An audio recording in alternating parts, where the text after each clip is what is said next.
Getting a credit card can be a very scary decision.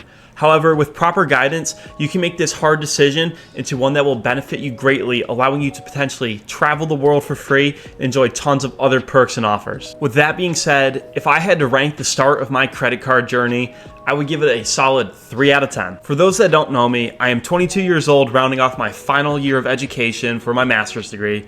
And in this past year, I found a deep passion for credit cards and personal finance. My credit card journey began when I was 19 years old, just a few years ago. And looking back on it now, it's hard not to cringe at the number of mistakes I was making. That's the reason I'm making this video, is to help people that are newer to credit cards avoid those same common mistakes that I made, so you guys don't have to. Looking back on my own journey, I missed out on hundreds and thousands of dollars of cash back and years of credit building because I didn't really know what I was doing. But I cannot change any of that now, so all I'm going to try and do is help others that are just embarking on their journeys. Today, I'm going to break down the 5 biggest credit card mistakes that I personally made as a credit card newbie and help you avoid those mistakes as you guys go on your own credit journeys. Mistake number 1 is starting your credit journey too late. As I said earlier, I started my own journey at age 19, which is definitely not a late start to the game. However, looking back on it, I could have started a little bit early and been a bit more intentional about it. The reason I wish I started my journey a bit earlier is because by simply holding a credit card or credit lines in your name, you are showing banks and credit lenders that you are responsible, assuming that you are being financially responsible and making your payments on time. I'm a firm believer that your credit score is arguably the most important number attached to your name for your entire life. So if I had known better, I would have probably started my own credit card journey earlier just to have that little bit of extra time to help increase my score. Looking back, I wish that at age 18, I immediately applied for my own credit card. But if you haven't gotten one yet and you are just turning 18 or a little bit older, please pause the video, go do that. This is the most important thing you could definitely do today. You can go get a $0 annual fee card, such as the Chase Freedom Unlimited or some of the student cards from Discover or other credit card companies. This is arguably the biggest thing you can do to help yourself in the future when you go to get loans or mortgages or other things with your credit score, because by having this line of credit open and assuming you are being financially responsible, making payments in full every single month, your credit score will increase, helping you lower your rates in the future. Additionally, if you can get a credit card that offers you a fair amount of cash back wherever you go, you can start building up cash back in your rewards, which you can then later use for cashback redemption, travel, or other perks. For some reason, I was so stubborn on using my debit card because I didn't want any debt at all. And now looking back on it, I missed out on tons of grocery payments or other bills and utilities that I definitely could have earned some cash back on, but it is what it is. If you're younger than age 18 and cannot apply for your own credit card yet, you can definitely ask one of your parents or someone to add you on as an authorized user to a credit card, which will help you build your credit score too. But I definitely recommend getting your own when you do turn 18. If there's one thing you're going to take away from this video today, it'd definitely be to start your credit card journey as early as possible,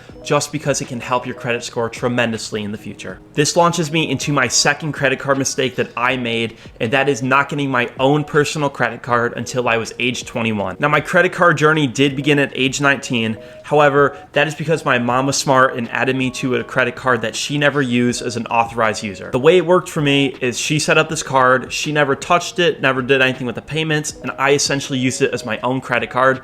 So looking back at it now, I don't know why I never actually got one personally in my own name, but I'm still grateful that I was able to build some credit over those few years. It is hard to admit, but I truly think I just didn't realize that you had to be age 18 to get a credit card, and for some reason I might have thought you had to be 21. I don't know why, but I do wish I had my own card earlier. This is 100% a rookie mistake that I made, and I really hope that someone else out there can avoid it because I'm sharing it. At the end of the day, this mistake wasn't that massive or life-changing. I still was building credit, but I really would have liked to have my own credit card just for more independence. My third mistake that I made was simply being afraid of actually using the credit card I had. Once again, this is one of those decisions that I made that is hard to look back on because I really think it was pretty stupid of me at the time. However, I can't change any of that now, so I just hope that if you do have a credit card, you can learn from this mistake. I definitely bought into the whole stigma that credit cards are bad and will ruin your life and put you in debt. I never really understood how powerful they are if they are used properly with great personal finance tips. One of the reasons I truly hated using a credit card is because it took a couple days for the credit purchase to hit my statement, and I just like seeing things be instantaneous, so using a debit card just seemed easier to me. Looking back on it now, I missed a ton of cash back when it came to my rent payments, grocery store visits weekly, friends, family dinners, whatever it may be. So it's hard not to see those hundreds of dollars of cash back that I basically just left there because I wasn't in tune with what I was doing. The biggest piece of advice here would definitely understand how a credit card works. I do have a video on credit cards versus debit cards that just came out recently, so be sure to check that out if you don't know the big differences, and that will help explain why I personally think you should be using a credit card over a debit card. If you're not sold on my point yet that you can use a credit card to help you out, imagine you spend $10,000 on groceries and food over the course of 2 years. Well, if you use your debit card, you will have $0 cash back.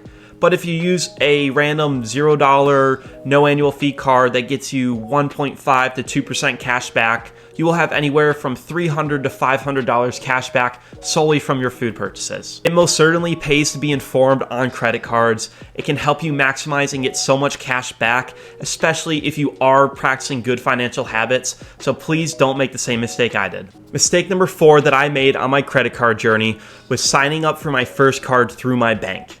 Now, there's nothing wrong with doing that. The reason I view this as a mistake is because I used that card for maybe a week and a half before I ended up applying for other cards that suited my style better. I personally use USAA for my banking, and as a whole, I have nothing against their credit cards, but for my own personal spending habits, there are definitely better cards out there suited for me than the USAA one I started with. Once I had this card in my hand from USAA, it took me maybe a week to a week and a half before I got another card, which was the Chase Freedom Unlimited. When I started shopping around for other credit cards, I started comparing those ones to my USAA card, which offered me 3x on dining and 2x on groceries. I don't view having this credit card as a huge mistake because it is a line of credit open, and I do have a great amount of credit with it.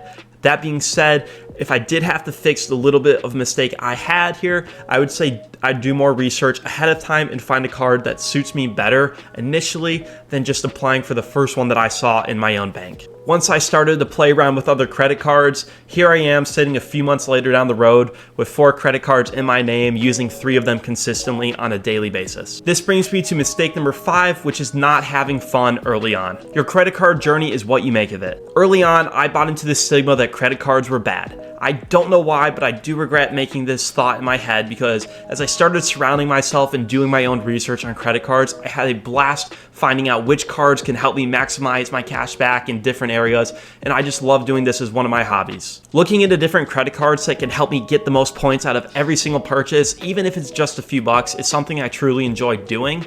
So I really regret missing out on doing that a little bit earlier, especially because I can see all the cash back that I did miss. It's so much fun for me hitting those sign-up bonuses and trying to see, hey, where can I use my points and pool them together to get these free trips I'm already planning out in advance.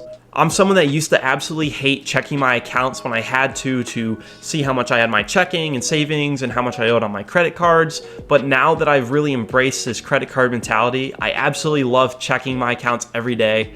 I don't do that because I'm paranoid. I just genuinely enjoy looking at it and seeing all the points that I'm earning and just potentially planning out things for the future. As a whole, this is a really personal mistake that I made. It probably won't apply to everyone, but just have fun with what you're doing. If you're not having fun with it, then I don't recommend doing it at all. If you are new to credit cards, be sure to check out some of my other videos on credit card mistakes that beginners make, or some of the best credit cards out there for beginners, linked down below and up above.